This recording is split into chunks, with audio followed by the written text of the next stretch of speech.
Hello, I'm Steve Shaw, National Coordinator of Football Officials and Secretary of Rules Editor for the NCAA.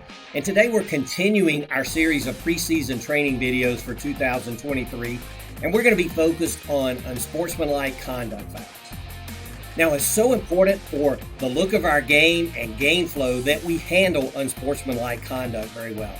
We need to be consistent from crew to crew and make sure that on any automatic unsportsmanlike conduct foul that we get a flag down. Now, the Rules Committee has been very complimentary of our work in handling and our judgment around unsportsmanlike conduct on celebration. So we've been using great judgment, not overly technical, so let's keep that work up. But the Rules Committee is very specific. Anytime we have taunting action directed at an opponent, we need to get the marker down and penalize that type action. Also, we need to be very consistent when we're dealing with coaches and coaches' behavior. We know that it's an automatic if the coach comes out onto the field, puts his feet in the green grass, and debates an officiating decision. We need to get the marker down. And as we'll see on our video, that implies also leaving the team area, even though they stay in the white and go down near the goal line. That's just like coming out on the field. Now, in 2022, we averaged 0.63 unsportsmanlike conduct fouls per game. So we have a number in our game, and we have to do a good job of handling this. And it's important, because so many fouls here, that we spend some extra time in the preseason getting ready and making sure that we're consistent on handling unsportsmanlike conduct. So with that, let's get straight on into our video. Our first play this week, the offense is up by 10 points in the fourth quarter. They're just short of midfield with a 3rd and 2 situation. Now, number 3 is going to break free for a long gain. Great positioning by our side judge. He gets depth, ultimately gets to the goal line, and runner number 3 is going to score a touchdown. Now, right after the touchdown, he goes to the back of the end zone, and he's going to remove his helmet, and we get a flag from our side judge. So that's an excellent call, good alert in the dead ball period, and we know that one of our automatics is a player removing their helmet after the ball is dead before they're back in the team area. So good job there. But the score makes the game a 16-point differential. Typically, the defense would elect to take the 15-yard penalty and enforce it on the succeeding kickoff. But here they elect to put the 15-yard penalty on the try in order to keep the game a 2-score game. And as we're going to see on the extra point, when the offense gets back up, the kicker's going to slightly hook the ball to the left. The extra point is no good, and the game stays a 2-score game.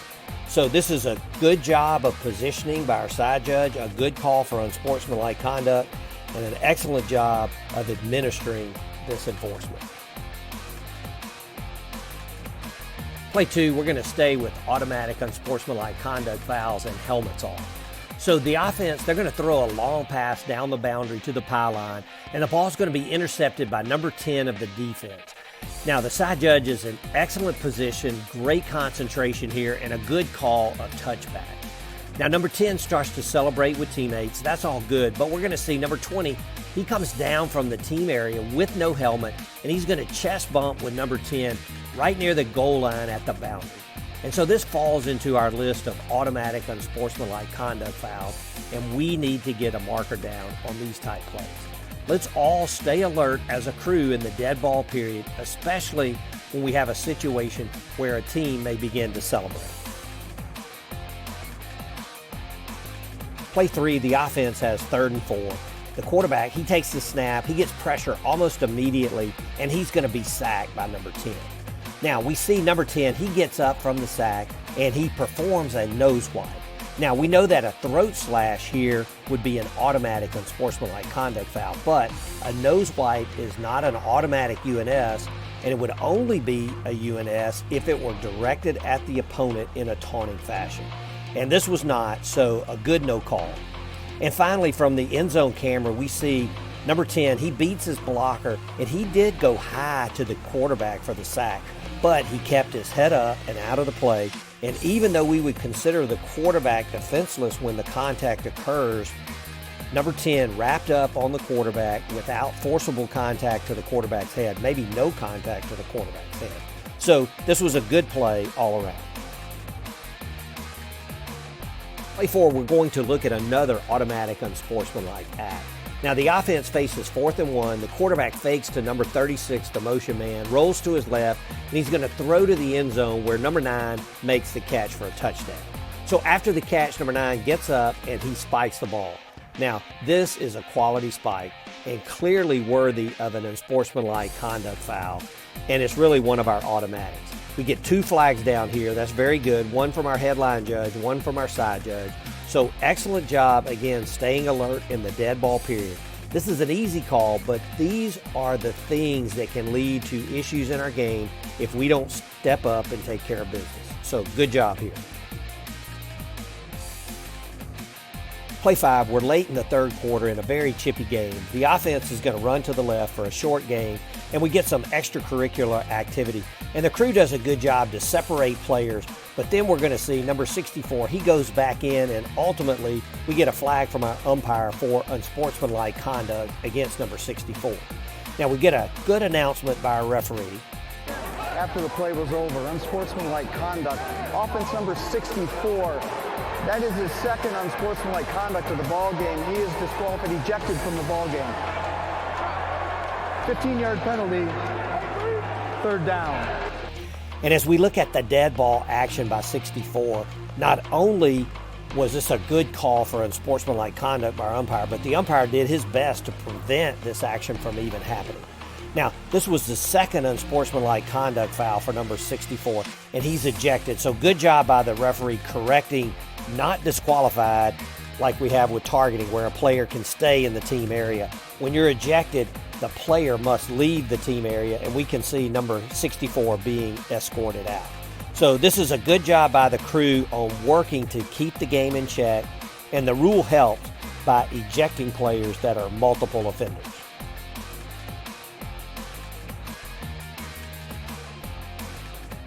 Play 6, the offense faces 3rd and 2 deep in the red zone.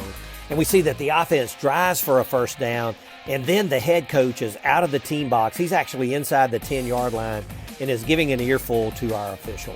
And we get a flag from our headline judge, and we get an announcement by our referee.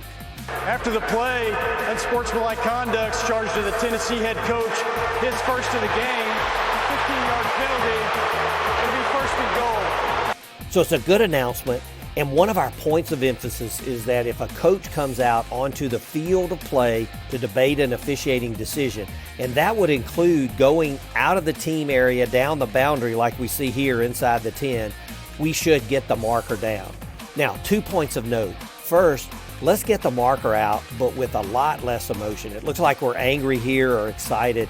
Just make the call. And second, since this was a dead ball foul after a first down, we know that by rule, if the penalty for any dead ball foul occurs after a series ends and before the ball is ready for play, we'll complete that penalty before the line to gain is established. So this should be 1st and 10 after enforcement, not 1st and goal. But overall, good job by this crew. Play 7, the offense has a 1st and 10 situation in the red zone, and they're going to complete a crossing route to the slot receiver. He's going to turn up, get into the end zone for a touchdown. Now, it's an excellent job of the crew staying alert in the dead ball period here. We're going to see number 1 of the offense. He's going to go to a defender, talk in his face, and headbutt the defender. So good job by the center judge to get this. And normally I don't recommend chasing down a player, but in this situation it was a good job by the crew not to let this situation escalate. Now we get an excellent announcement by our referee. The result of the play is a touchdown. After the play, unsportsmanlike conduct, number 1 of the offense. That's his first unsportsmanlike conduct foul. That counts towards disqualification. And so good job by the crew to take control in this situation and settle this game down.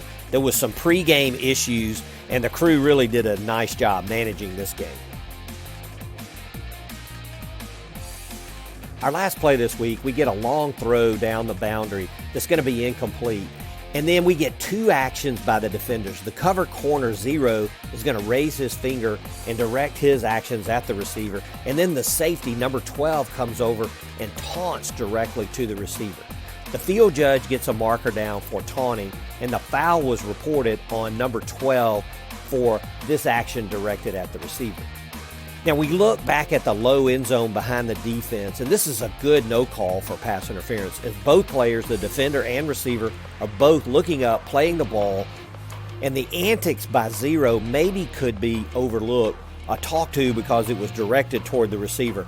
But when number 12 comes over and directs his actions at the receiver, this is a correct call for unsportsmanlike conduct. Good job.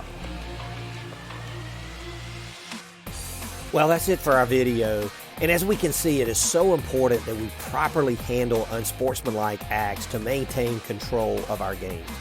Consistency from crew to crew is also very important, and we must be ready to step up and make the unsportsmanlike conduct call when it presents itself. So let's keep up the good preparation as we get ready for the 2023 season, and best of luck to all.